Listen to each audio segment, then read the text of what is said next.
Hello everyone, my name is Lalo Poemi and welcome to another episode of Say What You Know. On today's episode, I brought two amazing women who are here to talk about motherhood.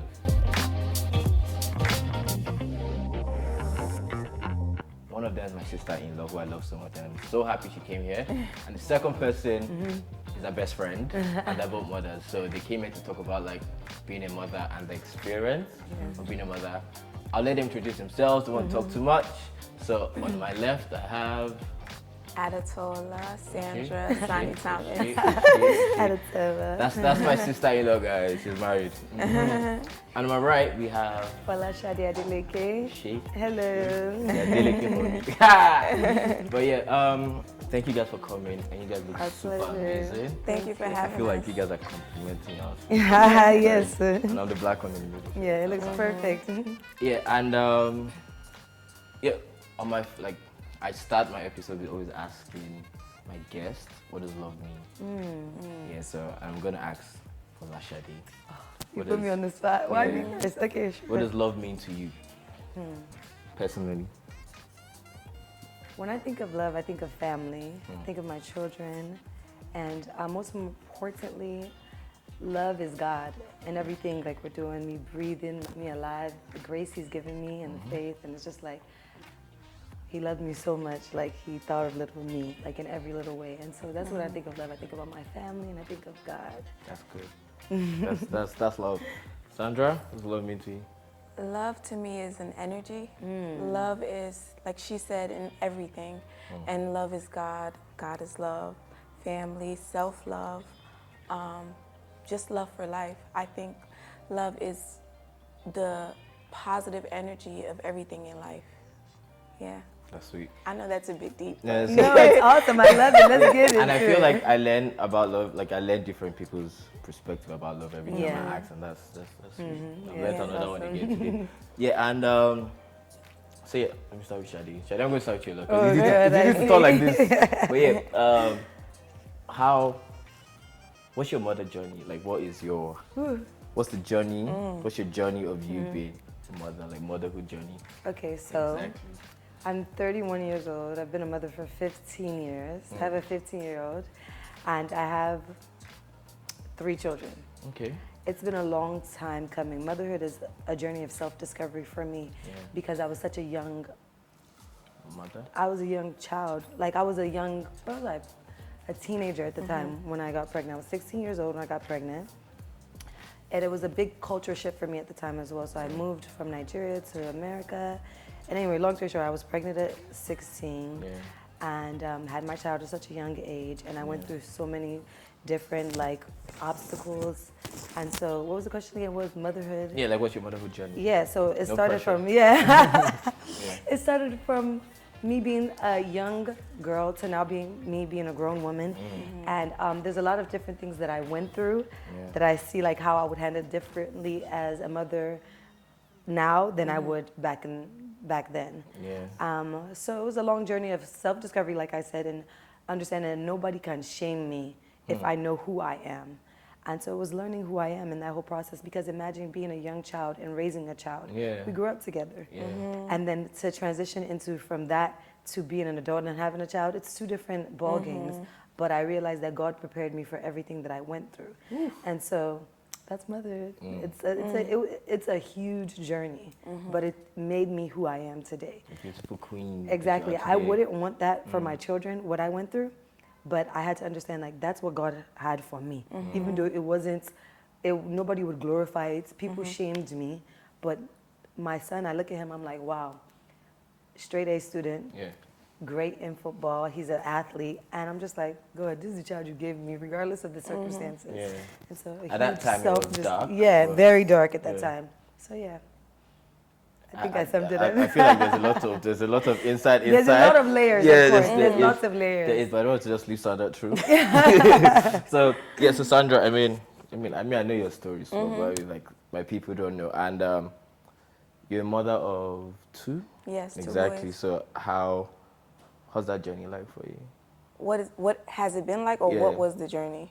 Or what is the journey? Exactly. Or the English. I do Or English. the- Motherhood is a journey like no other. similar to what Sade said, it's about learning who you are. Like, to me, I think being a mother is like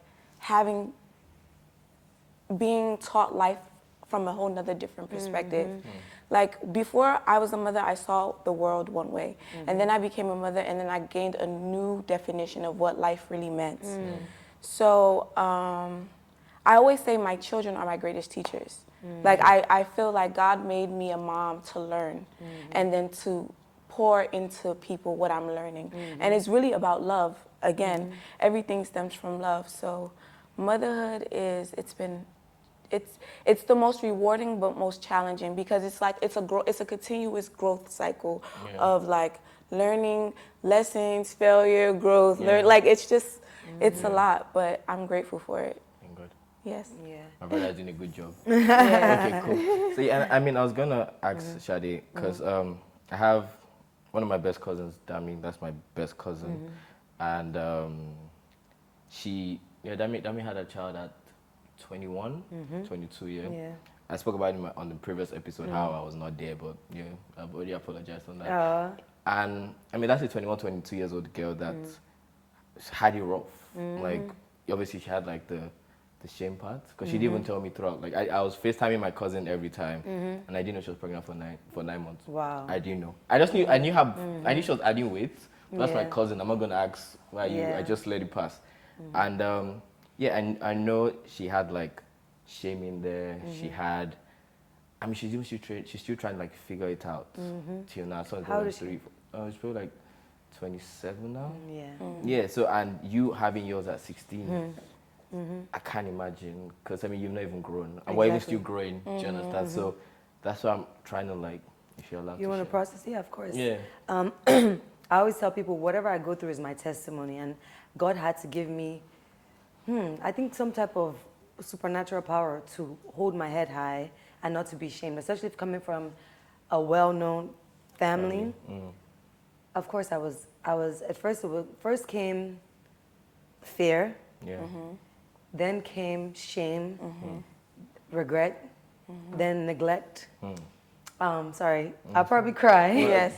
But through the whole thing, God was with me. And being able to, I remember when I found I was pregnant, and let me just even bust your head. My dad had got me a promise ring, this beautiful promise ring, because I knew that I was keeping myself from marriage. So then imagine him here, pregnant from where? So, when I first found out I was pregnant, I was afraid, I was scared, to tell my dad, to tell my mom. And when we finally found out, I remember my mom made me take like 1 million pregnancy tests. I'm like, Mommy, I'm pregnant. She now carried me to the doctor. And, the doctor, because I was so young, she gave... Keep going, sir. Because I was so young, the doctor gave, what was the word? She gave me options, whether if I wanted to adopt or if I wanted to get an abortion. So after we are done with the doctor, I remember we were sitting outside. The car is there. We were sitting outside on the floor. That's how low we were, me and my mom. She was like, what am I going to tell your dad? What am I going to do? She was like, you have to get an abortion. And it had to be the Holy Spirit in me, because I was a young girl. And I knew how huge this was. But I said, Mommy, but aren't you a Christian? Don't you believe? And I'm not shaming anybody saying that is wrong. Everyone has a choice to do what they wanted to do. But at the time, that's what I was convicted for. And I felt at such a young age. And I was just telling her, like, I don't know, I feel like God wants me to keep the child. Trust me, I didn't have like such a strong tie to Kobe's dad. That's my son's name, Kobe's dad, or anything like that. We were family friends. So it wasn't about love or anything like that. It was more about what I felt like was in me to keep my child. And I had to stand up for myself. And imagine standing up to your dad or whatever to say that you're going to keep a child at a young age. Who's dad? And what's hard to do is convince them that this is what you want to do, because they're still your parents. You're 16 years old. They're still running your life. So basically that's putting pressure on them as well, because they're going to have to feel like they have to take care of the child. So once that stage finally happened and I decided I'm keeping my child, and like I said, after I came the shame, because I went to school pregnant, and I was in America pregnant, walking around, the looks, the stares, how people would look at me, how people would treat me. And God gave me, I've always been a strong-minded person, but being in that situation, God gave me pride. Imagine you should be, when you're supposed to be shamed, I was not. My mom used to be like, and I remember my sister said something like, wow, you didn't even really go through much when you were pregnant. And I was like, what? That was my darkest time in my life. But like I said, God gave me that strength to carry on. And so after having my child at a young age, what's so funny too, that pregnancy, I went to school every single day. And that's the best I ever did that year in school, I remember, because I had something to prove. Right. I was like, I'm gonna graduate, I'm gonna do good. And so after having my child, by my 11th year in high school, So 10th grade, I think I was pregnant. 11th year in high school, I had my child and I was doing good and everything like that. Graduated high school, and I remember when my dad and everyone was proud. I'm skipping points, but just to round things up, I had to have the courage to speak up and say this is something that I wanted to do. And I also had the courage to know that it wasn't going to be easy, and I had to see it through, and I had to take criticism. I had to say, imagine when you see your aunties that you're naughty girl, stupid girl, look at what you've done, look at you have ruined your life. You have done, there's so many people that have spoken down on my life, telling me that I'm going to be nothing, telling me that it's over for me. I'm living testimony like a child is not the end of the world. A child is a blessing. And what my Auntie Michelle will always say is, Sade, you are blessed and highly favored because you chose to have that child. You didn't choose to, and I'm not saying it's the easiest way because it's still hard either way. But when you choose to have a child, you're living with that child throughout. There's a reason why people choose to not have an abortion. I mean, choose to have an abortion because they're not ready. It's a lot that comes with it. And so me choosing that, I didn't know fully what it came with, but that's basically, I think, so it's been a whirlwind. And so that was like the beginning stages of being a child, going to high school, learning, having to get a job at such a young age, trying to just, and then the challenging thing is trying to be a mother when your mother's trying to mother you. Trying to make decisions for your child when you're still a kid. Yeah, I remember when I was like, Mommy, you can't beat me again. I know I'm young, but it would be so hard to see my child. Mommy, they're beating you too. So it's definitely a different, unique, funny situation. Can I have tissue, please? Please, tissue. Podcast is fine. We're allowed to do this on podcast. Thank you so much. Sorry. So did I cover it? Which you were asking, did I cover everything? You did. Let me just add to who Sade is as a person. And Sade and I have been friends for quite a while now. I met Sade through my husband, your brother. And I was always cool with her. I loved her from afar because she just has good vibes. But then when we became friends, we started talking more and more. And when I found out I was pregnant, I found out I was pregnant in the bathroom of my law school. I was in my second year of law school, and I had been living away from my parents for 2 years now. So Papa kept saying, take a pregnancy test, take a pregnancy test. I didn't want to take it. I took the pregnancy test, and I was like, oh shit, what am I gonna do?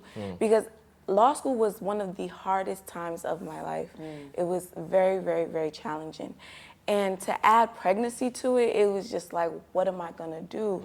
So the first person I called, I remembered, was Sade. I called and I said, Sade, I'm pregnant, what am I gonna do? She was like, Sandra, let me tell you this right now. You are not gonna get an abortion because number one, Papa will hate you and you will regret it. She's like, number two, God loves you and God is gonna get you through it. And like, it's a very simple answer, but it was so profound to me because it's like most people, friends are not always going to be as direct or as stern to you the way like your parents or your family would, you know what I mean? And I feel like in that moment, she could have just said, so what are you going to do? She didn't even ask me. She told me, this is what you are going to do. And in that moment, I knew that Sade was going to be the best mother friend I could ever have. Like, I call Sade for everything. Sade and my other friend, Kemi, I call them for everything. And it's like, because she's been a mom for so long, she has so much wisdom, and she makes it look so easy. And anytime I'm stressed, I'm like, Sade, let me tell you what these boys, and she's like, Sandra, calm down. And I'm just so grateful because she's really a good person, and she's a great mom. And I'm just so grateful to be on this motherhood journey with you. Oh, thank you. I think, honestly, when you called me to, my answer was a testament of your love and you and Papa's Yeah. love. I knew that he was a noble man. I know he's going to take care of you, and I know he's not going to leave you dry. And I know that you were still going to be able to pursue what you want to pursue regardless.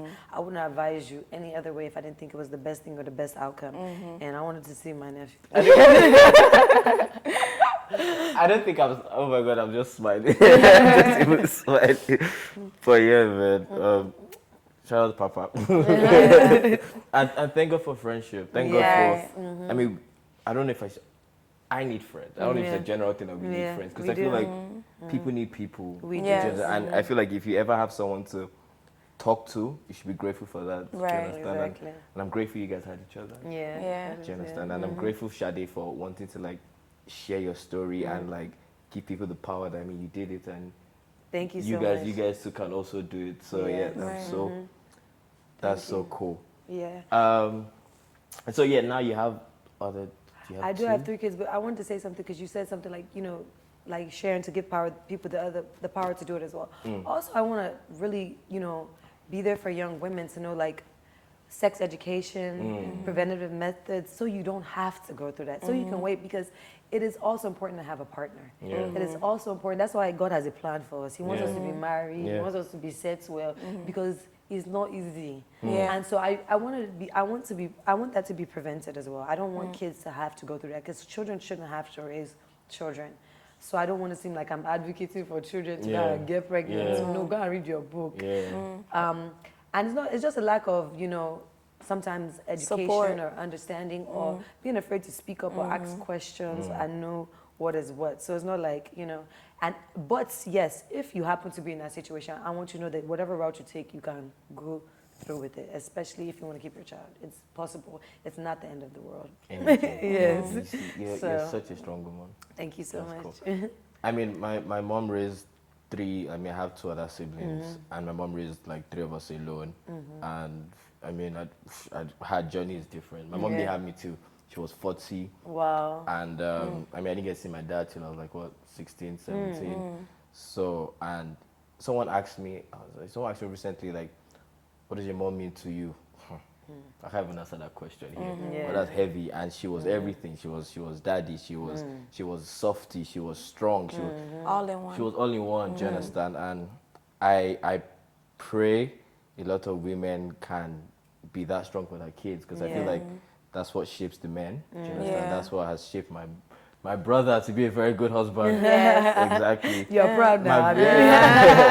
So, And that's what you said today. Yes, this morning you were like, Grandma raised really good kids. Yeah, I did. I said that. He told everybody to have a good boy. So. Yes. Yeah, he's a good boy. Yeah. And so I'm gonna say now, like, so Yeah, go you ahead.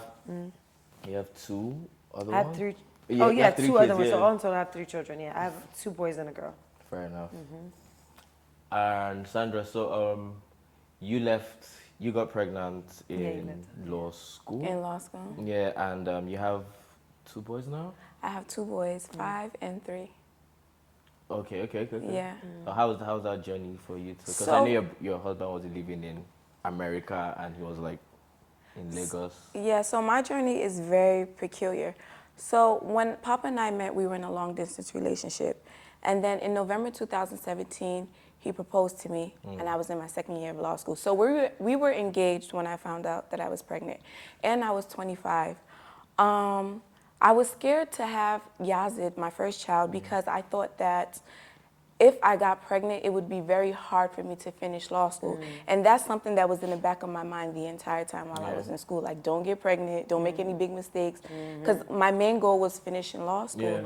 And then on top of that, I had hyperemesis gravidium. And that is, I don't wish that on anyone. I would literally throw up 10 times a day for 9 months straight. Like, it was the most traumatizing. I was suicidal. I was always depressed. I was always sad. I didn't have strength to do anything. Like, even water would make me throw up. Like, I remember, like, praying, like, God, please just let me have a miscarriage. I can't go through this pain anymore. Like, it was that deep. So when I had Yazid, it was just like, I can do anything. Like, if I can go through 9 months of that type of torture, I was meant for this. And, like, that was when I found my strength. That was when I knew that if I put my mind to anything and put God first, it's going to be possible. And so right after I graduated law school, I got pregnant again. And it wasn't planned because I was on an IUD, which is a contraception that is supposed to prevent pregnancy and is 99.9% preventative. But I was the 0.1%. And then I had hyperemesis again. So it was just like another 9 months of depression, sadness. And that hyperemesis, nobody talks about that. They don't talk about it enough. Like people, I don't even know what it means. one out of every 4 women, like they lose their baby when they have this condition. Because you're not retaining anything. Hyperemesis, what I know, because I had it in my second pregnancy. God says, don't never say it will never be you. If you've never been in the situation, don't downplay anybody's situation, because when Sandras, I was like, this Sandra is dramatic, that she's really going through it. But only when you came to my house and you're pregnant, then I now saw like, in Atlanta, But anyways, I never had it, and then one of my close friends, Oinko, had it as well. And me too. I was telling her, it's pregnant. I know pregnancy is tough. It's not. But by the time my second child came and I got hyperemesis, I also was praying, God, just take it away. If it's going to be like this, I can't take it again, because the throwing up, the sickness, and it was to a point my doctor said, your baby's gonna die if you don't start eating, because I wasn't able to have an appetite. It's so difficult. And not only is it a physical strain, it's a mental strain too. Like it does a lot of damage to your body. But sorry to cut you off. It's okay. Hyperemesis, it triggered me a little bit. Yeah, no, because it's a very touchy subject that needs to be known. I feel like men should even know. So but not everyone has. But just to be because I remember calling a doctor, and this is even in America, saying, I have hyperemesis, I need some type of other medication, and he told me to drink ginger ale and eat crackers. And I remember blasting him on the phone that, are you a doctor? Right. Did you go to school to tell me to drink crackers? But drink Gatorade and eat crackers. No, of course not. He gave me a home remedy for if you have morning sickness. Yes. I had to educate him that hyperemesis is not morning sickness. Yes. Is it hyperemesis or hyperemesis? It's hyperemesis. Yeah, hyperemesis is not morning sickness. It's actually 10 times worse. So that was something that you just triggered me when you said that. Yeah, it's very severe, and it's always overlooked and like underestimated, and it's a pretty big deal. I had that the second time, and then after having Ayan, we moved to a new state where we knew no one. So, and then Papa, my husband, he travels for work, so I was staying at home for a long time by myself with 2 children. So no, I'm not a single mother, but at the time I would feel like I'm a single mom, because Grandma had left back to Nigeria, Papa is working all the time, and it's just me and 2 boys under 2.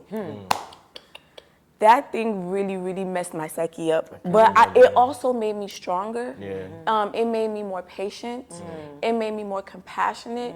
And it just made me realize that if I never do anything else in this life, being a mother is enough. Thank you. Being a mother is enough. Like, people try to make motherhood seem like, oh, you're just a mom, but it's everything. You're literally creating a human being and being responsible for this person going into society. Like, what is more profound than that? So being a mother is a job. Yes. Oh, definitely. And I think that society, shames women with the question, what do they bring to the table? Is it the person that's wiping your bum every day? Is it the person that's cooking for you, that's staying up, that's teaching you? Because you're literally molding a child, and then we're going through the milestones with it too. So as they're going through emotions, us too are going through emotions. As they're teething, us too are teething. As they're having nightmares, as they're having insecurities, as they have anything that they're dealing with. And not to talk about, I don't have that experience, but if the child is now special needs on top of it, people can downplay the fact that it's not a job. The cleaning, the cooking, you're literally a cook. Not to mention that we live in America where we don't get as much help and assistance as people do outside of America. No, seriously, for instance, like maternity leave is 3 months? How can you tell somebody 3 months after giving birth they should return to work and put their child in daycare? How is that? I don't know how long it is in Nigeria, but at least you get help. You get more support. There's more support. So it's just a lot. Yeah. Fair enough.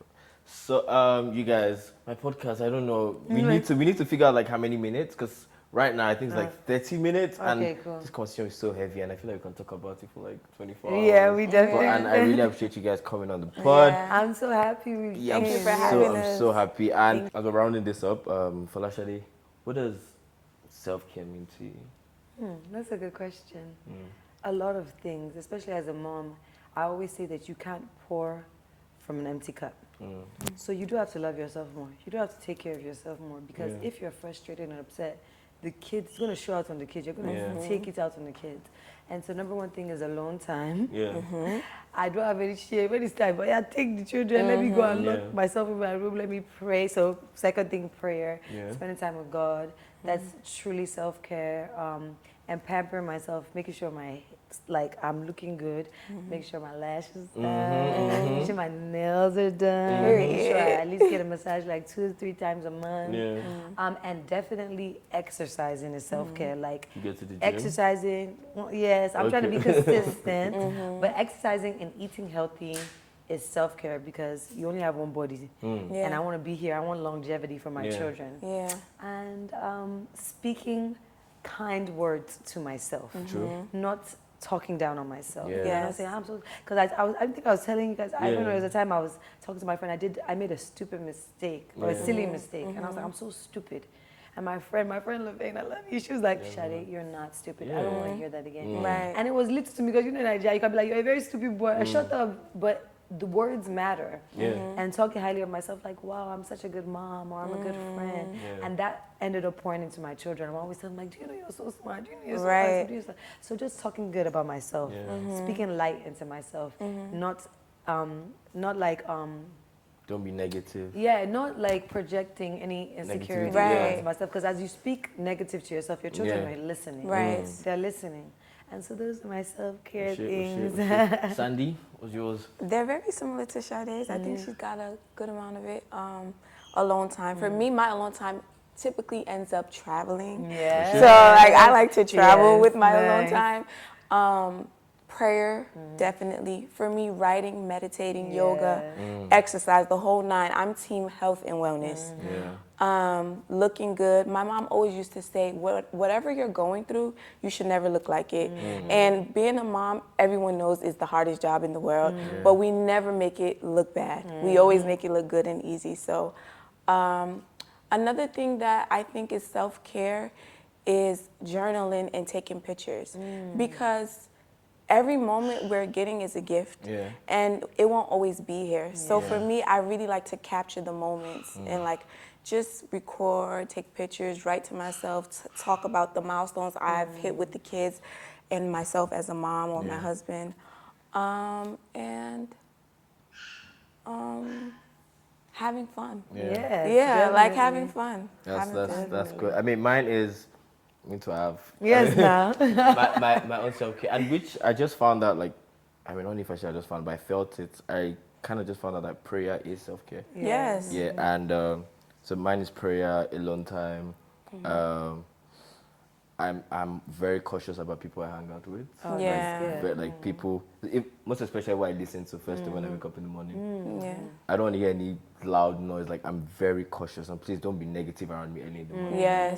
Don't be negative around me, period at all. Yes, guys, thank you very much. Thank you for having us. For coming to my podcast. But before you guys leave, Tiamo Catering always creates like amazing meals for my guests to eat. You guys will eat, taste, and be honest. Give your honest opinion. Definitely. Put it out there. Let us know. Chef. Please, Tiamo Catering, we supply offices meals. So if your office needs like lunch service, that's what Tiamo Catering does. So please order, come to us, man. Thank you very much. So the food is coming. The chef is about to bring it. You know I'm a foodie, right? Is she? I'm a foodie. Oh, John makes good fried rice. Can I get to come close? Thank you. Move my hair out the way. Oh, this looks so good. Wait, let's have a look. Okay. See, foodie. Let's have a look. This looks so good. My guy. Thank you so much. Thank you so much. Can I eat now? Don't you want to pray before you eat? Yeah. Say a prayer.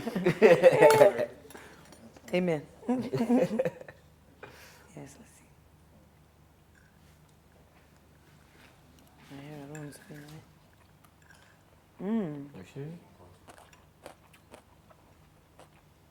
Oh, this is not your regular fried rice now. This is Tiamo's special fried rice. Tiamo's special fried rice. But yeah, It's going. you guys have like tats. What is tats? Love? What's it? Oh my God. Love? Yeah, I wish I didn't get it. That's the only tattoo you have, though, right? And this little star. I got this because I wanted to see if it's going to be painful. Yeah. Just to I'm gauge. thinking about it. But if I would go back, I want to get tattooed. I don't really like it on me, but You don't? So how does the food taste? How does the food taste, guys? delicious. Good, that's why I'm not talking. Thank you guys. Thank you for coming. Thank you everyone for watching the end of this episode. Thank you very much. And thank you my amazing guests for coming in. Please like, subscribe, stay tuned. Follow us on YouTube, like our video, subscribe to my channel. And yeah, thank you very much for watching. Share. Please like and share. Please, not that hard, I beg. And subscribe. Just And click leave subscribe. comments. Stop being Just click. stingy. You see? Leave Leave them comments. It's free. It's free. Leave comments. So thank you Spread the very knowledge. much. God bless you guys. Mwah. Sharing is caring. Bye-bye.